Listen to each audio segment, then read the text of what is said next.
성경은 우리에게 희망을 말합니다. 소망을 말합니다. 이스라엘이 멸망을 맞는 그 순간에도 하나님은 선지자를 통해서 다시 시작하는 소망을 말씀해 주셨어요. 그래서 기독교는 소망의 종교입니다. 그 소망의 가장 큰 증거가 예수님이시고요. 우리는 예수님을 그리스도로 고백하는 사람들입니다. 예수님께서 나의 왕이십니다. 왕 대신 예수의 뜻을 따라 내가 살아가겠습니다. 그 뜻에 따라 살도록 우리를 돕는 성령을 믿습니다. 예수님의 뜻을 알려주실 성령, 그분이 나의 삶의 곁에서 도우십니다. 이게 우리 믿음의 고백이에요. 하나님과 예수님과 성령님에 대한 믿음의 고백입니다. 이 믿음의 고백을 따라 살아가는데 여기에 여러 가지 다른 생각들이 들어옵니다. 하나님께서 자신을 계시한 유일한 문서는, 그리고 하나님과 예수님, 성령님을 가장 잘 알 수 있는 도구는 성경입니다. 이 성경이 하나님께서 자신을 드러내신 유일한 도구라고 봐도 과언이 아닙니다. 그런데 성경 말고 권위를 다른 곳에 두는 사람들이 있습니다. 이런 사람들이 하는 말에 마음을 빼앗겨서 잘못된 신앙생활을 하는 경우가 종종 있고요. 바울은 데살로니가 교회에게 쓴 두 번째 편지 데살로니가 후서에서 이렇게 이야기합니다. 데살로니가 후서 2장 1절에서 2절에 있는 말씀인데 여러분 주보에 기록이 되어져 있습니다. 형제들아, 우리가 너에게 구하는 것은 우리 주 예수 그리스도의 강림하심과 우리가 그 앞에 모임에 관하여 영으로나 또는 말로나 또는 우리에게서 받았다 하는 편지로나 주의 날이 이르렀다고 해서 쉽게 마음이 흔들리거나 두려워하거나 하지 말아야 한다는 것이라. 바울은 종말에 대해서 이야기하는 사람들에 대해서 경계하라고 이야기를 하고 있습니다. 그 말을 듣고 마음이 두렵거나 흔들리지 말아야 된다라고 이야기를 하고 있습니다. 종말을 말하는 사람들은 예수 그리스도의 이름으로 종말을 이야기합니다. 그리스도의 재림과 그 앞에 모인 사람들에 대해서 이야기를 합니다. 예수님께서 하신 말씀이시기도 하고요. 그러니 사람들은 그 이야기를 들으면 예수님께서 이런 말씀을 하셨겠구나 라고 생각하게 됩니다. 그러나 예수님은 종말이 있기는 한데 그 때를 아무도 알 수 없다라고 말씀하십니다. 그 때를 아무도 없다라고 말씀하시는 거예요. 그날이 도적같이 이를 줄 너희가 알지 못하느냐라고 말씀하신 거예요. 그렇기 때문에 어느 누구라도 이때가 종말입니다라는 말을 할 수가 없는 겁니다. 그래서 종말이라고 얘기하는 사람들은 자기가 재림 예수라고 말을 하기 시작하는 거예요. 그래야 이 말이 합당하게 설명이 되거든요. 그러나 그때는 아무도 모른다가 정답입니다. 그러니 지금이 종말의 때라고, 지금이 예수님께서 재림하실 바로 그때라고 말하는 것은 옳지 않습니다. 그러나 예수님의 이야기가 나오고 재림의 이야기가 나오면 현재 이 시간에 만족하지 못하는 사람들, 두려운 사람들, 아픈 사람들, 되돌리고 싶은 삶을 사는 사람들은 그 이야기가, 예수님의 재림이 지금 나의 이야기가 되었으면 하는 기대를 갖게 되는 것입니다. 그래서 사람들이 이단에 빠지는 거예요. 예수님께서 지금 다시 오시면 모든 것이 끝나고 새롭게 시작될 것이라 생각합니다. 그곳이 천국이라 생각하겠지요. 그렇게 말하는 사람들은, 그렇게 사람들을 현혹하는 사람들은 자신들이 하나님의 자리에 앉게 되는 것입니다. 바울은 이렇게 말합니다. 데살로니가 후서 2장 4절입니다. 그는 대적하는 자라 신이라 불리는 모든 것과 숭배함을 받는 것에 대항하여 그 위에 자기를 높이고 하나님의 성전에 앉아 자기를 하나님이라 내세우느니라. 아멘. 만일 우리가 하나님에 대해서 잘못 이해하고 잘못 받아들이고 있다면 우리는 어떤 면에서 우상 숭배를 하고 있는 것입니다. 그 우상 숭배하는 하나님의 이름은 내 생각에는 이라는 하나님이에요. 하나님의 말씀이 아닌 자기가 생각하는 하나님입니다. 그것은 잘못된 신을 예배하는 것이고, 그렇기 때문에 우리는 하나님에 대한 생각을 바르게 하는 것이 매우 중요합니다. 우리가 성경에 나오는 이야기라고 착각하는 많은 이야기들이요, 사실은 설교 시간에 들은 이야기들이 많아요. 그리고 설교 시간에 들은 이야기들도 전체 맥락이 아니라 어느 한 부분만 기억해서 이 이야기가 성경에 있는 이야기지라고 착각하는 경우가 굉장히 많이 있습니다. 하나님 말씀을 읽는 것은 그렇기 때문에 매우 중요한 일입니다. 오늘 본문에서 읽은 사두개인들이 그런 사람들이에요. 하나님의 자리에 자기들이 앉은 사람들입니다. 이들은 부활이 없다고 말하는 사람들이죠. 그리고 사두개인들은 성경을 읽을 때 선지서들을 읽지 않습니다. 모세 오경만 읽어요. 모세 오경만으로 제한된 모세의 율법이 가장 중요한 율법이라고 이야기를 합니다. 모세 오경 말고는 다른 성경들, 예언서나 선지서들 같은 경우 성경이 아니라고 여기고요. 주석들과 전승들도 다 거부했습니다. 모세 오경이 하나님의 자리를 대신한 거죠. 그래서 이들은 모세 오경에는 기록되어 있지 않은 부활을 믿지 않았습니다. 인정하지 않았어요. 그 얘기는 예수님도 인정하지 않았다는 뜻과 같은 겁니다. 오늘 본문은 이런 사두개인들과 예수님 사이에 일어난 논쟁을 이야기하고 있습니다. 사두개인들은 예수님께 와서 부활이 없다는 말을 증명하고 싶었어요. 그래야 자기들이 정당성이 부여가 되잖아요. 그리고 예수님을 공경에 처하게 하고 싶었습니다. 예수님은 재림과 부활을 말씀하고 계시거든요. 하나님 나라를 이야기하고 있거든요. 그래서 그들이 들고 나온 한 가지 방법이 뭐였냐면 고엘이라고 하는 것입니다. 고엘. 이 고엘 제도는요, 여러분 창세기에서도 여러분이 한번 보셨을 거예요. 유다와 다말 이야기 나올 때 나오는 그 제도, 첫째 아들, 둘째 아들, 셋째 아들, 고엘이고요. 또 룻기에서도 보셨습니다. 룻과 보아스가 결혼하게 되는 그 제도가 고엘 제도. 시형제 혼인법이라든지 기업 물을 자, 성경에는 기업 물을 자라고도 표현이 되어 있어요. 이런 표현되는 방법들인데요. 이 방법은 가문의 재산을 지키기 위한 방법이고 공동체를 유지하기 위한 방법입니다. 오늘 본문에 나오는 내용이 그 고엘 제도 중에 하나인데, 자식이 없어 죽은 형을 위해서 동생이 형수와 결혼을 합니다.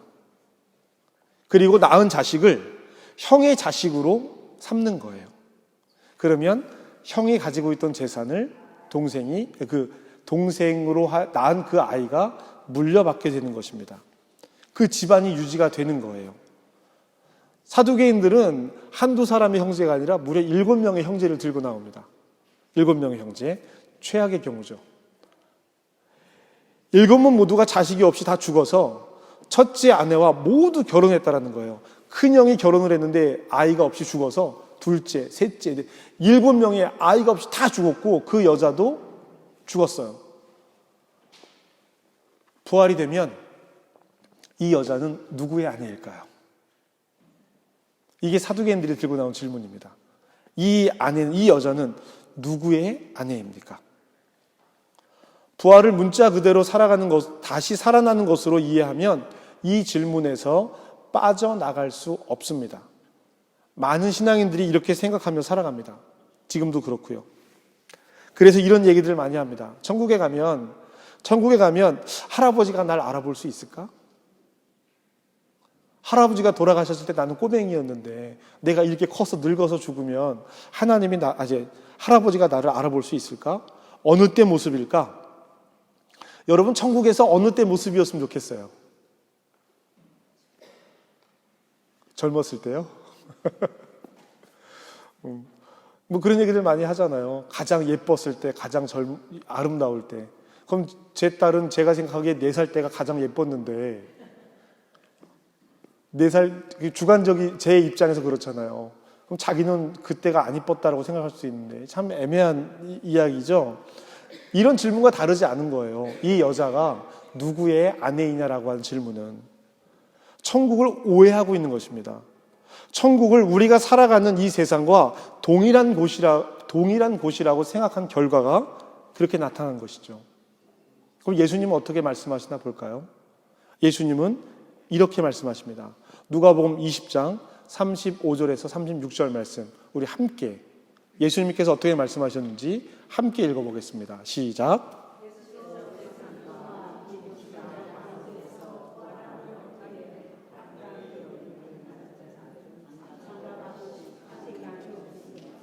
그들은 이는 천사와 동등이요 부활의 자녀로서 하나님의 자녀임이라. 아멘. 누가복음 20장 35절에서 34절부터 읽었어야 되는데 죄송합니다. 이 세상의 자녀들은 장가도 가고 시주도 가되, 예수님은 이렇게 말씀하십니다. 저 세상과 및 죽은 자 가운데서 부활함을 얻기에 합당히 여김을 받은 자들은 장가가고 시집가는 일이 어떻다고요? 없다라는 겁니다. 너희들이 생각하고 있는 이 모습 그대로의 천국과 하나님 나라의 천국이 다르다라는 것을 이야기하고 있습니다. 사두개인들은 묻지 않았습니다. 이들은 확고하게 부활이 없다라고 생각하기 때문에 묻지 않았습니다. 우리는 이렇게 알고 있었는데 이렇게 되면 어떻게 되는 거예요? 라고 예수님께 묻지 않았어요. 예수를 빠뜨릴 함정을 만들었습니다. 그런데 예수님께서는 그 질문에 대답을 전혀 다른 세상을 말씀하시는 거예요. 사두개인들도 주변에서 그 이야기를 듣던 사람들도 당연하게 여겼을 하나님 나라, 재림과 부활 이후의 삶이 지금과 같을 것이라고 하는 당연하게 생각한 그 생각을 예수님께서 깨트리십니다. 시집가고 장가 갔었지 그 나라는 시집가고 장가 가는 나라가 아니야. 전혀 다른 세상을 말씀하십니다. 그것은 우리가 알 수 있는 것이 아닙니다. 천사와 동등한 부활의 자녀, 하나님의 자녀. 질문 자체가 틀렸다라는 것을 알려주세요.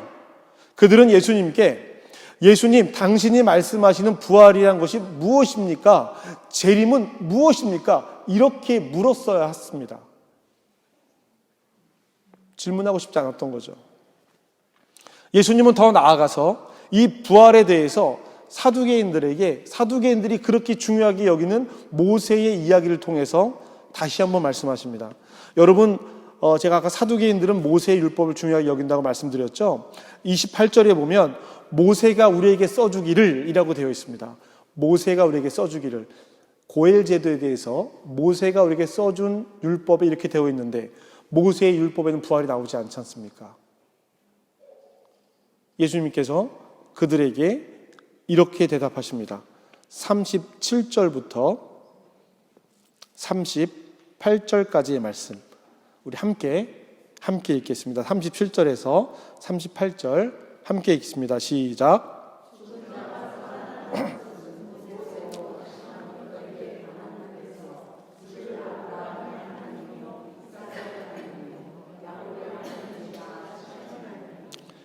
하나님은 죽은 자의 하나님이 아니요 살아있는 모든 자의 하나님이시라.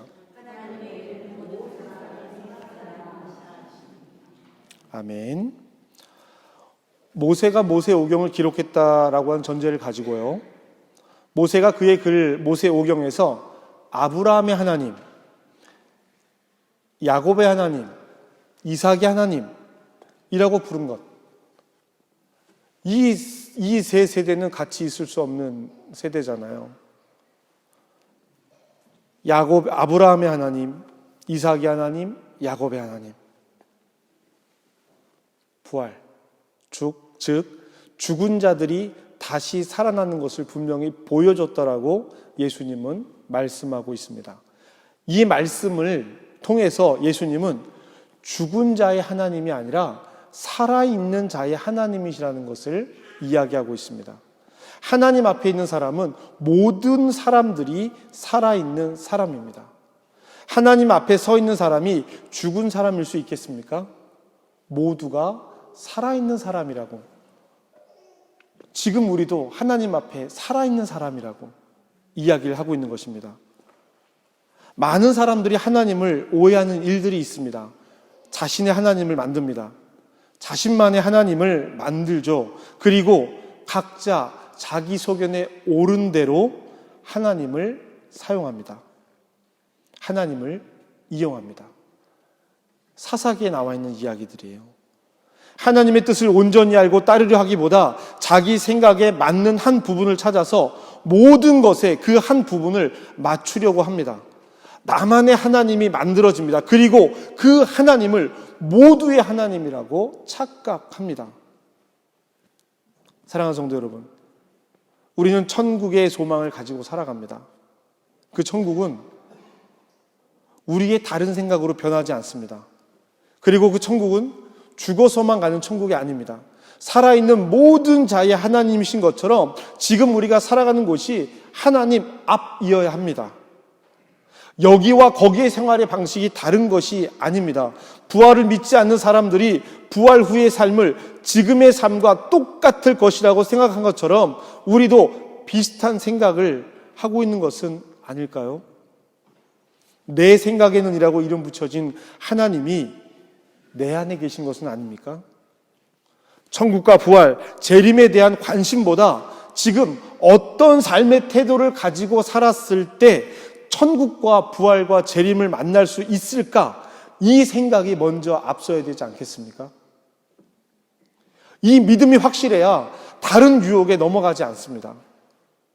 그리고 이 믿음이 확실해야 어려운 일을 극복해 나갈 수 있습니다. 학개 선지자가 있습니다. 학개 선지자. 학개와 스가랴 선지자는 동시대 활동했던 사람인데요. 바벨론 포로 생활하던 사람들 중에서 1차로 귀환한 사람들 중에 한 명이 학개 선지자입니다. 고향으로 돌아와서 그들이 해야 될 일은 뭐였냐면 예루살렘 성전을 재건하는 일이었습니다. 그 과정을 지켜보고 있는 거예요.